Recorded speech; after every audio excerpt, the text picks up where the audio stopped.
Hello trainees. आज हम bench wise, bench hook, bench stop और उसके एप्लीकेशंस को यूज़ करना सीखेंगे। इस वीडियो का उद्देश्य है इस सेशन के बाद आप बेंच वाइज, बेंच हुक और बेंच स्टॉप के उपयोग, बेंच वाइज, बेंच हुक और बेंच स्टॉप के एप्लीकेशन। चलिए स्टार्ट करते हैं।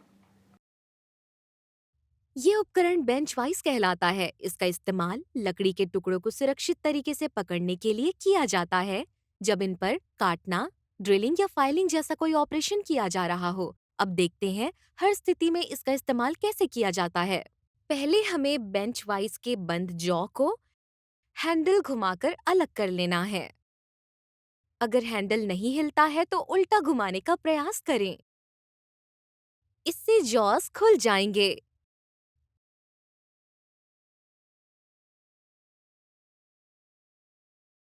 अब काटने वाले वर्कपीस को दोनों जॉस के बीच रखें।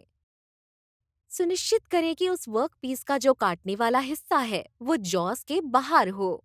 जब वर्कपीस सही जगह पर रखा जा चुका हो तो उसी हैंडल को उल्टा घुमाएं। इससे जॉस वर्कपीस को कस लेंगे। इसे थोड़ा और घुमाएं जब तक वर्कपीस दोनों जॉस के बीच मजबूती से फंस नहीं जाता। अब चिन्हित हिस्सों को काटने के लिए आरी का इस्तेमाल करें। इसे थोड़ा और घुमाएं जब तक वर्कपीस दोनों जॉस के बीच मजबूती से फंस नहीं जाता।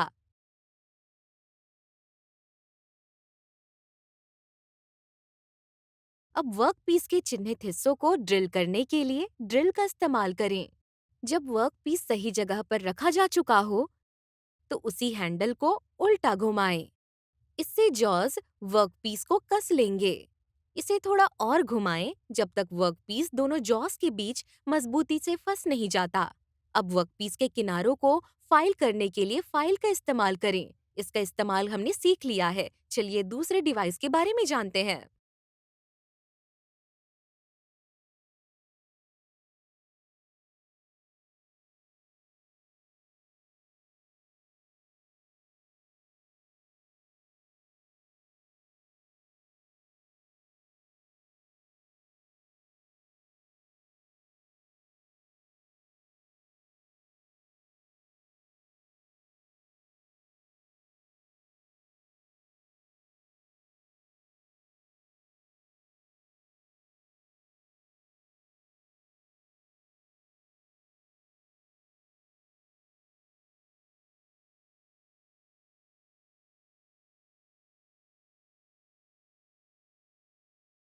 ये उपकरण बेंच हुक कहलाता है। ये लकड़ी के टुकड़ों को सुरक्षित तरीके से पकड़ने के लिए इस्तेमाल किया जाता है जब आरी का इस्तेमाल करके लकड़ी के टुकड़े पर क्रॉस कटिंग की जा रही हो। आइए सबसे पहले इसके हिस्से देखें। इसके दो हिस्से होते हैं, जैसे कि एक हुक और एक स्टॉप।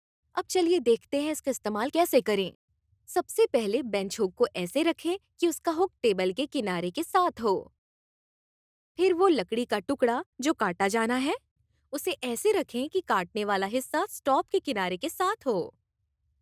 ये सुनिश्चित करें कि आप लकड़ी का ऊपरी हिस्सा पकड़ते हैं जो स्टॉप के साथ जुड़ा हुआ है। फिर धीरे धीरे लकड़ी पर बनी रेखा पर आरी रखें और आगे पीछे करते हुए उस रेखा पर आरी चलाते हुए उसे काटें। एक सुझाव है जो कि मददगार साबित हो सकता है कि आप स्टॉप के ऊपर स्टैंडर्ड लंबाई के निशान लगा सकते हैं ताकि आपको बिना किसी मापने वाले उपकरणों का इस्तेमाल किए हमेशा वही लंबाई काटने में आसानी हो। इस उपकरण का इस्तेमाल करना हमने सीख लिया है। आइए अगले उपकरण के बारे में जानें।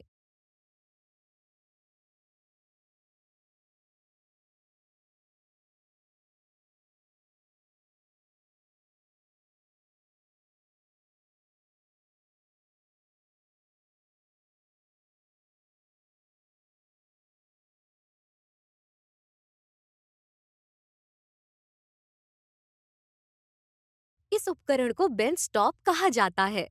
इसका इस्तेमाल लकड़ी के टुकड़ों को सुरक्षित तरीके से पकड़ने के लिए किया जाता है जब इस पर प्लानिंग, ग्रोविंग, रिबेंटिंग जैसे विभिन्न कार्य किए जा रहे हों। आमतौर पर बेंच स्टॉप्स को वर्क टेबल के अंदर रखा जाता है। इसका इस्तेमाल करने के लिए हमें उसे उस दिशा में घुमाना होगा जिससे इसका एक कोना टेबल की सतह से ऊपर उठ जाए। लकड़ी का हिस्सा ऐसे रखा जाता है जिससे वो बेंच टॉप के ऊपर उठाए गए हिस्से के साथ जुड़ा हुआ हो। ये सुनिश्चित करेगा कि जब भी लकड़ी के हिस्से पर कोई भी क्रिया जैसे प्लानिंग, ग्रूविंग, रिबेंटिंग की जाती है, तो ये उस दिशा में ना हिले जो बेंच की सतह के समानांतर हो। जब वर्क पीस के सभी कोनों को पकड़ने के लिए ऐसे कई बेंच स्टॉप का इस्तेमाल किया जाता है ताकि वो किसी भी दिशा में ना हिले, तो इससे वर्क पीस और ज्यादा स्थिर हो जाता है। इस उपकरण के बारे में भी हमने सीख लिया है। रिकैप।